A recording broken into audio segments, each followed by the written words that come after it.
아시아나 항공 여객기가 일본 오키나와현 나하공항에서 관제 허가 없이 활주로에 진입했다가 제지를 받는 일이 벌어졌습니다.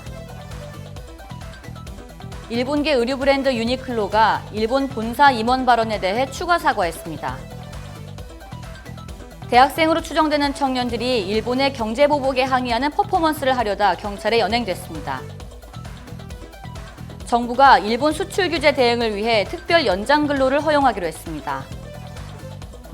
제주에서 상어가 출몰한 지 일주일 만에 이번엔 죽은 상어가 방파제에서 발견됐습니다.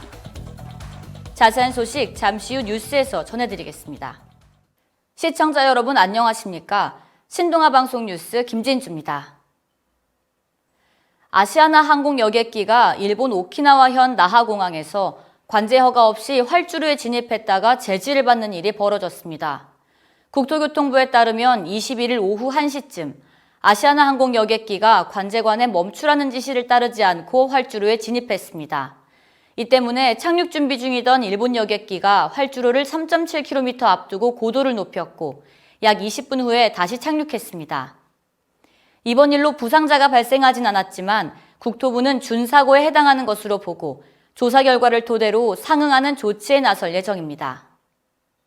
일본계 의류 브랜드 유니클로가 한국 불매운동이 오래가지 않을 것이라는 일본 본사 임원 발언에 대해 추가 사과했습니다. 유니클로 일본 본사 패스트리테일링과 한국 운영사 FRL 코리아는 20일 홈페이지에 한국의 고객들께 심려를 끼쳐드려 대단히 죄송하다는 내용의 사과문을 게재했습니다. 또 부족한 표현으로 진심을 제대로 전달하지 못했고 결과적으로 많은 분을 불쾌하게 한 점에 대해 사과의 말씀을 드린다고 덧붙였습니다. 대학생으로 추정되는 청년들이 부산 일본 영사관 안에서 일본의 경제보복에 항의하는 퍼포먼스를 하려다 경찰에 연행됐습니다. 20일 오후 2시 35분쯤 일본 동구 일본 영사관에서 대학생으로 보이는 청년 6명이 영사관 마당에서 최근 일본의 경제보복을 규탄하는 내용의 플랜카드를 펼치고 일본은 사죄하라 등의 구호를 외치다 경찰에 붙잡혔습니다.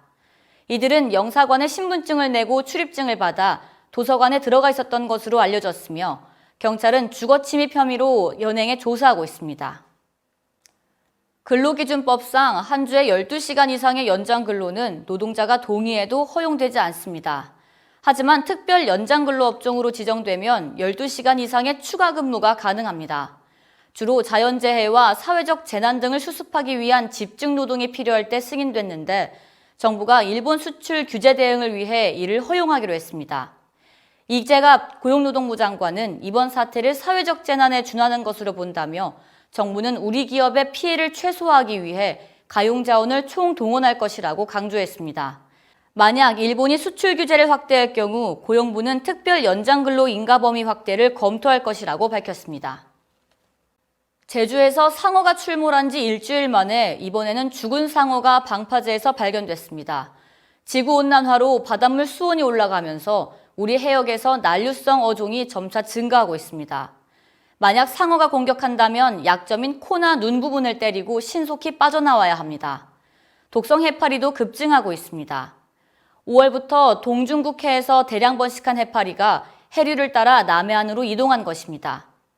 해파리에 쏘일 경우 물 밖으로 나와 상처 부위를 바닷물이나 식염수로 씻고 죽은 해파리도 독성이 있는 만큼 만지면 안 됩니다. 이상으로 뉴스를 마치겠습니다. 시청해주신 여러분 고맙습니다.